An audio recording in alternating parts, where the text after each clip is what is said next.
Hi, I'm Laura. I never thought owning a family restaurant would lead to having my arm broken, but here we are. It all started 7 years ago when my older brother James married Karen. At first, I thought things would stay peaceful, but Karen had other plans. Your aunt owns this restaurant, sweeties. You should always get served first. I overheard Karen telling her kids, Tommy and Lisa, during their first visit after the wedding. They're good kids, really just caught up in their mom's drama. The problem started small. Every Sunday, Karen would show up with her family during our busiest hours. "Why isn't there food here yet?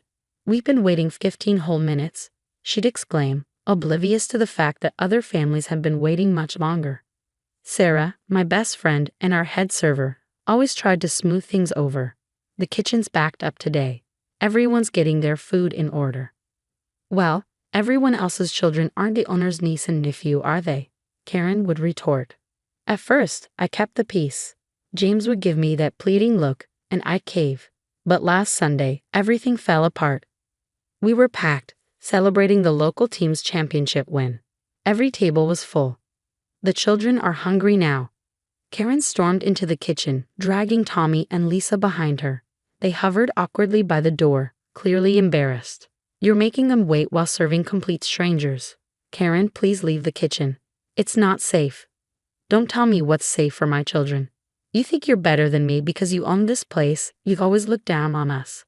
I tried to stay calm. Everyone gets served in order. That's how restaurants work. Her face twisted with rage, and before I knew it, she grabbed my arm. "You'll serve my children now." "Let go." I tried to pull away, but she twisted harder. The crack was deafening. Tommy screamed, and I hit the floor. The next thing I remember, Sarah was calling 911 and James, finally, was yelling at Karen instead of making excuses for her. Now I'm sitting in the ER, waiting for the doctor. Sarah's here, and my phone won't stop buzzing with messages from my parents. But this is it, the last straw. Karen's perfect mama bear facade is about to shatter, and I won't stop until everyone sees her for who she really is. The hospital staff took pictures of my bruised and broken arm. The next morning, my parents watched the restaurant security footage. I wasn't there, but they told me Karen's face went ghost white when she realized it was all on camera. I knew she had issues, but my dad couldn't even finish his sentence. They'd always tried to welcome Karen into the family, even when she was difficult. Now they were finally seeing the real her. My phone buzzed. A text from James. "James, can we talk?" Me, "Depends. Are you calling to make excuses for her again?" James, "No, Tommy won't stop crying. He thinks it's his fault you're hurt." Lisa won't even look at Karen. I sighed, poor kids. Me, "Tell them their Aunt Laura's okay. This isn't their fault." Word spread quickly in our small town. By Tuesday, regular customers were dropping off get well cards. Mrs. Chen, who's eaten lunch at my place every day for 5 years, brought her famous soup. "My daughter showed me the video on Facebook," she said quietly. "Wait, what video?" I asked, nearly choking on the soup. Turns out Sarah had had enough. She posted the security footage online. The video went viral in our community, not just the attack, but Karen's entitled rant beforehand. Her perfect mama bear image was crumbling fast. "You always take her side." Karen's voice rang out from next door that evening. She was at James's parents' house, probably expecting them to smooth things over as usual. "I was protecting my children," she cried. "From what?" My mom shot back. "Learning to wait their turn like everyone else. Your precious daughter put my daughter in the hospital." Dad's voice followed. "Get out of our house." My phone buzzed again, this time from Lisa's tutor. "Hey, this might not be my place." I stared at my phone for a long time after reading the tutor's message. The perfect family image Karen worked so hard to maintain was collapsing, and the biggest cracks were coming from the children she claimed to protect. "Send them to me," I typed back. It's time everyone saw the whole truth. The next morning, James stopped by the restaurant. He looked like he hadn't slept in days. Slumping into a booth, he let out a heavy sigh. "The kids are staying at Mom and Dad's," he said. I can't believe I let this go on for so long." "Your kids were scared of her, James," I said, my voice sharp. "Their tutor sent me videos." He rubbed his face with both hands. "I know, I've seen them. Lisa showed me everything on her tablet. Karen, she'd completely lose it if they got a wrong answer on their homework. I thought I don't even know what I thought anymore. Sarah, ever perceptive, brought him a coffee without asking. She'd known James since high school. Remember when Karen threw a fit because Tommy wanted store-bought cookies for his class party instead of her homemade ones? Sarah asked softly. She made him cry in front of all his friends. James nodded, his voice barely above a whisper. She said he was embarrassing the family. My phone kept lighting up with messages. One was from Karen's closest friend, Caroline. I always knew something was off, she said over the phone. Last month, she screamed at my daughter for beating Lisa in the spelling bee, called it sabotage, and banned the girls from playing together. The stories didn't stop there. Karen, desperate to salvage her reputation, took to social media, accusing me of being a toxic influence on her children and jealous of her perfect family. But the community Karen had tried so hard to impress wasn't buying it. People started commenting, sharing their own experiences. Remember when she demanded the soccer coach give Tommy MVP? She tried to get my kid kicked off the debate team for beating Lisa. She made those nasty comments about Laura being single and childless. The truth was out, and the community Karen once manipulated had turned against her. I filed for divorce, James said quietly, breaking me from my thoughts. The kids, they asked me to. Tommy said he feels safer at Grandma's house. Lisa hasn't had a panic attack since they moved out. I reached across the table with my good arm, squeezing his hand. You're doing the right thing. She's threatening to fight for full custody, James added, his tone heavy. Then, for the first time in days, he smiled. But the tutor's videos and the security footage, she doesn't stand a chance. Just then, the door swung open. Tommy and Lisa burst in, followed by Mom and Aunt Audrey, holding a giant handmade get well card. We made it ourselves, Lisa said proudly, her eyes shining. Looking at their happy faces, finally free from Karen's shadow, I knew everything would be okay. Sometimes family isn't about keeping the peace. It's about breaking free from the people who poison it. The whole ordeal ended faster than anyone expected. Karen took one look at the evidence and crumbled. The judge wasn't impressed by her, but their my baby's speech, especially after watching the tutor's videos. Joint custody, James told me over breakfast at the restaurant a few weeks later. But she has to take anger management classes and can only have supervised visits, for now. 3 months after what everyone calls the kitchen incident, my arm is healing well. The restaurant is busier than ever. When people learned why I was in the hospital, they started coming in just to show their support. Funny how karma works. Table 7 wants to thank the chef, Sarah called out, grinning. It was Tommy and Lisa, sitting with James and our parents. No more demands for special treatment, just 2 happy kids enjoying their burgers like everyone else.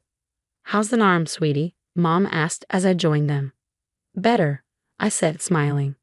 Physical therapy's helping. I ruffled Tommy's hair. Besides, I've got the best helpers now. These 2 have been folding napkins like pros. Lisa beamed. We like helping. And nobody yells if we do it wrong. The last we heard, Karen moved across town. She's still trying to play the victim on social media. But Karen's attempts to salvage her image backfired spectacularly when the tutor's videos went public. After that, she mostly stayed quiet, likely plotting her next perfect family somewhere else. You know what's weird? James said one evening, watching Tommy and Lisa laugh with Sarah. I kept trying to keep the peace, thinking it would help the kids, but they were the ones begging me to make it stop. Dad squeezed his shoulder. You did the right thing, son.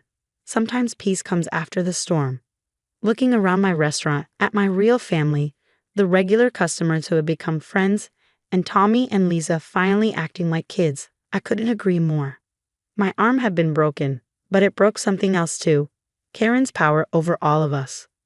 Who wants dessert? I asked, standing up. Chef's special, on the house. Can we help make it? Tommy asked eagerly. Sure can, buddy. No special treatment needed, just family helping family. And that's exactly how it should be. 6 months later, during our weekly family dinner, James dropped a bombshell. I met someone, he said quietly. Everyone froze for a moment before Tommy blurted out, Miss Anna. Dad, is it Miss Anna? The way James blushed told us everything. Lisa squealed, she's so nice. She never yells, and she helped me with my science project last week. I remember Anna.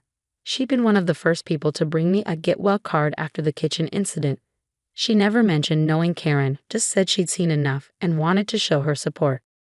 We're taking it really slow, James explained, looking around nervously. She understands the kids need time. Time for what? Lisa asked, grinning. We love Miss Anna. She comes to all our school stuff anyway. Sarah, bringing over coffee, couldn't help but jump in. Oh, the nice lady who brings her class here for reading sessions. James, you dark horse. The kids couldn't stop talking about Anna, how she'd helped Tommy overcome his fear of public speaking and defended Lisa when kids teased her about Karen's social media meltdown. Each story painted a picture of someone completely different from Karen, kind, patient, and genuinely good. She asked about you, James told me later as we cleaned up. Wanted to make sure it wouldn't be weird, given everything. Weird? I said, shaking my head. James, the kids are glowing. When's the last time you saw them this excited about anything? He smiled softly. They asked if they could call her mom. Not now, but someday. Lisa said she wants a mom who builds people up instead of tearing them down. Out of the mouths of babes, Sarah chimed in, counting the day's receipts. The restaurant had become a sanctuary. Every Friday, Anna brought her kindergarten class for story time. They'd sit in a corner booth with milk and cookies, reading books about kindness and courage. Karen would have hated it, seeing common kids sitting where her precious ones used to demand special treatment. But that's the thing about toxic people. They can't stand seeing others happy without their permission. Last week, Karen drove by during story time. She saw James sitting with Anna and the kids, all of them laughing. Later, she called him crying about being replaced too soon. You know what Tommy said? James told me the next day. He said, Dad, we're not replacing her. We're upgrading our happiness. Smart kid. They both are. Watching them heal, watching James learn to trust again, and seeing our family come back stronger. It made everything worth it, even the broken arm. Sometimes the best revenge isn't about getting even. It's about getting better, moving forward, building something so beautiful that the people who tried to break you can't help but see what they lost. I never thought I'd be a widow at 34. But here I am, Dakota, sitting at my kitchen table at 7 a.m., trying to get my 7-year-old son ready for school while fighting back tears. It's been 8 months since the accident at the construction site took Mark from us, but sometimes it feels like yesterday. The first few months after Mark's death were a blur of paperwork, tears, and sleepless nights. I honestly don't know how I would have made it through without Sarah and Jim, my in-laws. They've been absolute angels, picking Tommy up from school every day so I can focus on work. I stop by their place afterward to get him, and every single time, they try to give me money. Sarah, really, I can't take this, I said last week, pushing back the envelope she tried to slip into my purse. Dakota, sweetie, we want to help, she insisted, her kind eyes meeting mine. We know the insurance company paid well, but your family. Let us do this. She's right about the insurance. The company paid out $300,000 after Mark's death. Between that and my job as a marketing manager, we're doing okay financially. But it's not about the money with Sarah and Jim, it's about the love they show us every day. If only my own parents were half as supportive. Mom and Dad have always made it clear that my older sister Rachel was their golden child, and now they extend that same favoritism to her kids over Tommy. Last weekend was typical. Tommy was excited to see his grandparents, but within 20 minutes, Mom was complaining about his questions. Why does the clock make that sound? Tommy asked, pointing to their antique grandfather clock. How does it work inside? Dakota, can't you control him? Mom sighed, rolling her eyes. He's always asking questions about everything. Rachel's kids never give us this much trouble. Dad nodded in agreement, reaching for his laptop. Here, Tommy, why don't you play some games instead? Look, I downloaded some new ones. But Tommy didn't want games. He wanted to talk, to learn, to connect. Meanwhile, Rachel's 3 kids sat in the corner, completely absorbed in their phones, barely acknowledging anyone's presence. And my parents held this up as the ideal behavior. I've learned to bite my tongue. Growing up as the less favored child, I got used to these comparisons long ago. Now I just shake my head and stay silent when they praise Rachel's parenting while criticizing mine. At least they do help occasionally with Tommy, watching him when I have late meetings or picking him up if both Sarah and Jim are busy. It was supposed to be just another Tuesday dinner at my parents' house. The warning signs were there from the moment I walked in. Mom had made my favorite lasagna, which she usually only does when she wants something. Dad was unusually chatty, asking about work, about Tommy, about everything really. They were building up to something, I just didn't know what. "So, Dakota," Mom said, carefully cutting her lasagna into perfect squares, "we've been meaning to ask you something. How much was Mark's life insurance payout?" The question hit me like a slap in the face.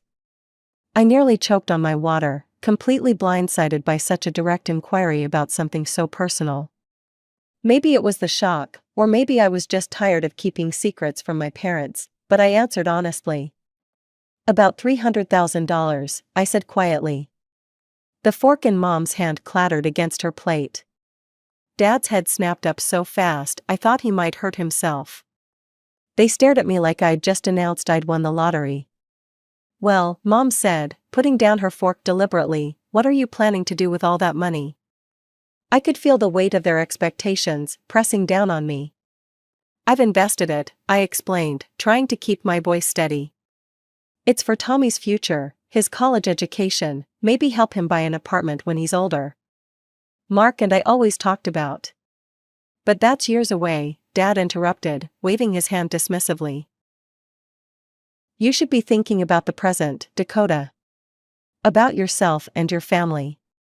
The way he said family made it clear he wasn't talking about Tommy. I knew that tone, it was the same one they used when they'd help Rachel with her down payment on her house, or when they'd funded her lavish wedding. "You could do so much with that money now," Mom chimed in, leaning forward eagerly. "You could help your family, people who need it today, not save it all for some distant future that might not even." "I'm not discussing my money anymore," I cut her off, my voice sharper than I intended. The silence that followed was deafening. They both sat back, Dad's face clouding over with that familiar disappointment I'd seen so many times growing up. Mom pressed her lips together in that thin line that always meant trouble. The rest of the dinner passed in tense silence, broken only by the scraping of forks against plates. I thought that would be the end of it. Knowing my parents, I expected them to give me the silent treatment for at least a month. It's what they always did when I didn't live up to their expectations. But to my surprise, Mom called just a week later. "We're having a family dinner on Sunday," she announced, her voice warm as if nothing had happened. "Rachel and the kids will be there too. You have to come, sweetie." Something about her tone made me uneasy, but I agreed. When I arrived that Sunday, Rachel was already there with her 3 kids, all of them glued to their phones as usual. As we sat down to eat, she started talking about rising prices, bills piling up, and how hard it was to make ends meet these days. "Everything is just so expensive now," she sighed, passing the potatoes. "Your father and I barely have enough for a normal life anymore." As Mom dabbed at her eyes with a napkin, talking about rising grocery prices and utility bills, Rachel cleared her throat and sat up straighter. "I've been thinking," she announced, looking around the table with that same self-righteous expression she'd worn since we were kids. "Dakota and I should help Mom and Dad financially. I'll send them $500 every month. I wish I could do more, but you know how it is, Jack's the only one working, and with 3 kids." She trailed off, letting that sink in before turning to me with a smile that didn't reach her eyes. "But you, Dakota, you should send them $1,000 monthly." "Excuse me?" I nearly choked on my water. "Well, it makes sense," Rachel pressed on. "You earn really well at your job, and you only have 1 child to support.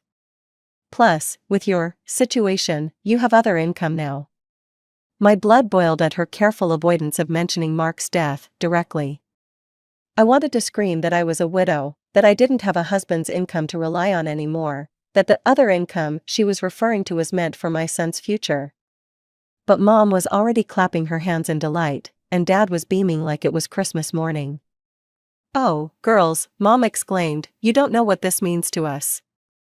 I sat there, torn between anger and disbelief, watching my family's expectant faces. The words of refusal died in my throat. I'd spent my whole life trying to earn their approval, and here they were, putting a price tag on it. Fine, I heard myself say, I'll do it. The first transfer hurt the most. $1,000, gone with a few clicks. I told myself it was worth it if it meant more family support with Tommy. But that fantasy quickly unraveled. Mom, could you pick Tommy up from school today? Sarah has a doctor's appointment, and I have a late meeting. Oh, honey, I'm so sorry, Mom's voice crackled through the phone. I've got such a headache today. You know how my migraines get. This became a pattern. Every time I needed help with Tommy, there was an excuse. Mom was too busy. She was tired. She had errands to run. Her back was acting up. Meanwhile, the $1,000 left my account like clockwork every month. One particularly frustrating Thursday, after Mom claimed she couldn't watch Tommy because she might be coming down with something, I called Sarah in desperation. Of course we'll pick him up, Sarah said without hesitation. Jim's already heading to the school, he loves their little chats on the drive home. Tommy's been telling him all about their science project. I hung up the phone and sat at my desk, fighting back tears. $1,000 a month bought me nothing but excuses from my own mother, while my mother-in-law dropped everything to help without asking for a penny. December crept up on me that year. We'd always spent Christmas at my parents' house. It was tradition, the whole family gathered there, exchanging gifts, sharing meals, making memories. The call came exactly a week before Christmas. I was helping Tommy with his homework when my phone lit up with Mom's number. Dakota, honey, she started, using that syrupy sweet tone that always preceded bad news. About Christmas Eve. We've decided to do something different this year. We're having an adults-only party. No children allowed. The pencil I was holding snapped in my hand. What? It's just that we want to do something more sophisticated this year, Mom continued, as if she was discussing something as trivial as changing dinner plans. You know, wine, adult conversation. But it's Christmas, I protested, moving away so Tommy couldn't hear. What am I supposed to do with Tommy? Oh, that's easy, she replied, her voice light and dismissive. You can leave him with Sarah and Jim. They'd love to have him, I'm sure. You'll come by around 7? After hanging up, I stared at Tommy, who was still working on his math problems, completely unaware that his grandmother had just uninvited him from Christmas. My heart ached, watching him concentrate on his multiplication tables, his tongue sticking out just like Mark's used to. I spent the next week debating what to do. The thought of celebrating without Tommy felt wrong, but skipping the family Christmas entirely seemed too dramatic. Finally, I came up with a compromise. I'd leave Tommy with Sarah and Jim for a few hours, make an appearance at my parents' house to exchange gifts and greetings, then head back to celebrate properly with my in-laws and son. On Christmas Eve, I pulled up to my parents' house alone, a bag of carefully wrapped presents in hand. The driveway was full of cars, more than usual for our family gatherings. Walking up to the front door, I could hear laughter and Christmas music spilling out into the cold December air. I opened the door, and the world seemed to tilt sideways. The house was packed with relatives, aunts, uncles, cousins, but that wasn't what stopped me in my tracks. There, running through the living room with paper crowns on their heads, were Rachel's 3 kids. And near the Christmas tree, I spotted my cousin Linda's children helping themselves to cookies. More kids appeared in my line of sight, my cousin Mark's twins, my cousin Susan's teenager. The room suddenly felt too hot, too tight. I stood in the doorway, the gift bag hanging limply from my hand, as the reality of the situation sank in. This wasn't an adults-only party at all. It was a party where only my son wasn't welcome. I stood frozen in the doorway, my mind struggling to process the scene before me. My Aunt Marie was the first to spot me. "Dakota, sweetheart," she rushed over to hug me, then looked around expectantly. "Where's little Tommy? Don't tell me he's sick on Christmas Eve." Before I could answer, my cousin Peter chimed in. Yeah, where's our favorite little scientist? Jake's been wanting to show him his new chemistry set. More relatives gathered around, all asking the same question. Where was Tommy? Why had I come alone? Each inquiry felt like a knife twisting in my gut. I couldn't form words, couldn't explain what I didn't understand myself. Through the crowd, I spotted my mother in the kitchen, arranging cookies on a Christmas-themed platter as if everything was perfectly normal. As if she hadn't just excluded her only grandson from a family celebration. Excuse me, I managed to say, pushing past my concerned relatives. My feet carried me to the kitchen on autopilot, anger building with each step. Mom, I said, my voice low and controlled, can we talk? Privately? Something in my tone made her put down the platter. I led her into the hallway, away from prying eyes and ears. You told me this was an adults-only party, I said, fighting to keep my voice steady. You specifically told me not to bring Tommy. So why are Rachel's kids here? Why are all the cousins' children here? Mom straightened her Christmas sweater, not meeting my eyes. Well, that's different. Different how? Those children, she said, gesturing vaguely toward the living room, know how to behave at formal gatherings. They're well-mannered. I stared at her in disbelief. Well-mannered? Tommy is one of the most polite children I know. His teachers praise his behavior, constantly. Sarah and Jim always say. Oh, Sarah and Jim, Mom interrupted, rolling her eyes. They spoil him, encourage all those endless questions. The other children, they deserve to be here more. They know their place. As if on cue, a commotion erupted from the dining room. Rachel's youngest son, Kevin, had grabbed a handful of deviled eggs and was throwing them at his sister. The eggs sailed across the room, splattering against Emily's new Christmas dress as she shrieked. I turned back to my mother, raising an eyebrow. Yes, I can clearly see their superior manners on display. Mom's face hardened, that's just children being children. But when Tommy asks questions about how things work, that's unacceptable behavior? Don't be so dramatic, Dakota. He's fine with Sarah and Jim. I'm leaving, I announced, turning toward the door. I'm going back to my son. Mom shrugged, examining her manicure. Fine, leave if you want to make a scene. But put your gifts under the tree first, we're opening them after dinner. Something snapped inside me as I stood there, watching my mother's dismissive shrug. Before I could second-guess myself, I walked into the center of the living room. I cleared my throat loudly, the sound cutting through the holiday music and chatter. Heads turned, conversations died mid-sentence, and suddenly all eyes were on me. Several of you have asked why I came alone tonight, I began, my voice stronger than I expected. Why Tommy isn't here celebrating Christmas with his family. Rachel started to move toward me, but I held up my hand. Let me finish. I'm here alone because a week ago, Mom called and told me this was an adults-only party. I was specifically told not to bring Tommy. What? Aunt Marie's voice cut through the silence. But all the children are here. We didn't know anything about a ban on children, Uncle Steve added, looking confused. Mom stepped forward, her face flushed. Dakota, this isn't the time. Oh, I think this is exactly the time, I continued, my voice rising slightly. Because, you see, there wasn't really a ban on children. There was a ban on one child. My child. My son, who apparently isn't good enough for this family's Christmas celebration.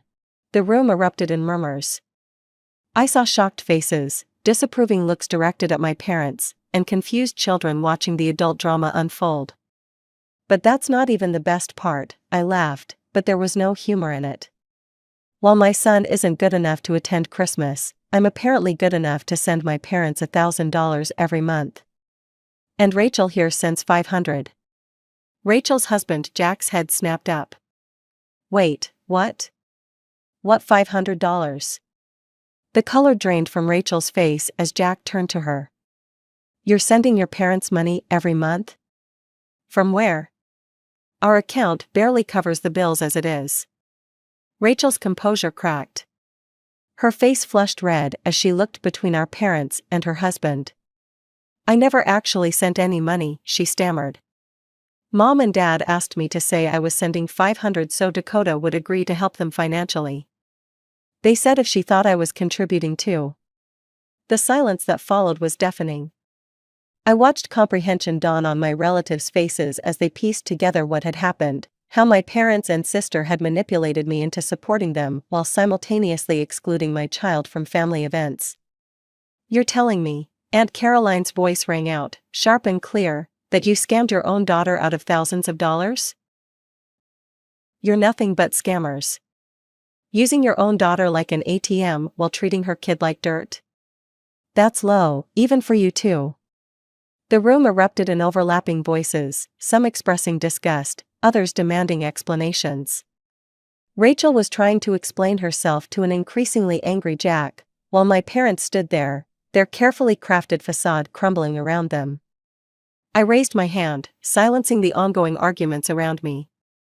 "I have something else to say." The room fell quiet again, all eyes returning to me. Mom and Dad stood frozen by the Christmas tree, their faces ashen. Rachel was still trying to explain herself to Jack, but even they stopped to listen. "From this moment on," I said, my voice steady and clear, "I will no longer be sending you any money. And I won't be maintaining any relationship with you or Rachel. I'm done."